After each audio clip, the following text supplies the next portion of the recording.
манай гэр бүлийн орлого нэмэгдэж маш удаан зарж чадахгүй байсан үйл хөдлөхөө зарж чадсан. Намайг Оюун ханд гэдэг сэтгэлийн шийдэх хөтөлбөрийн оролцогч байна.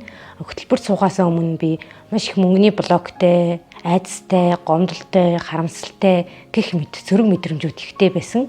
Хөтөлбөрт орсны дараагаар энэ сөрөг бүх мэдрэмжүүдээ арилгаж чадсан. Жишээлбэл би хүнд мөнгө өгөөд мөнгө удаж авдаг блоктэй байсан. Тэр блок маань миний бага насны амьдралтай холбоотой юм билээ.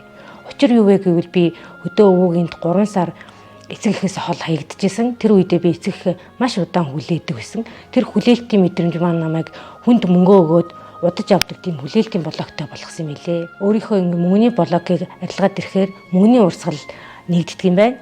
Хүн ер нь өөрийнхөө энергийг эерэг болгосноор өөрийн энергийн урсгал маш гоё болж өөрийнх нь амьдралд гайхамшигтай иж тэмэт үйл явдлууд ар араасаа хүрдэг юм байна. Миний амьдрал ч гэсэн энэ үйл явдал одоо тохиолдож байна.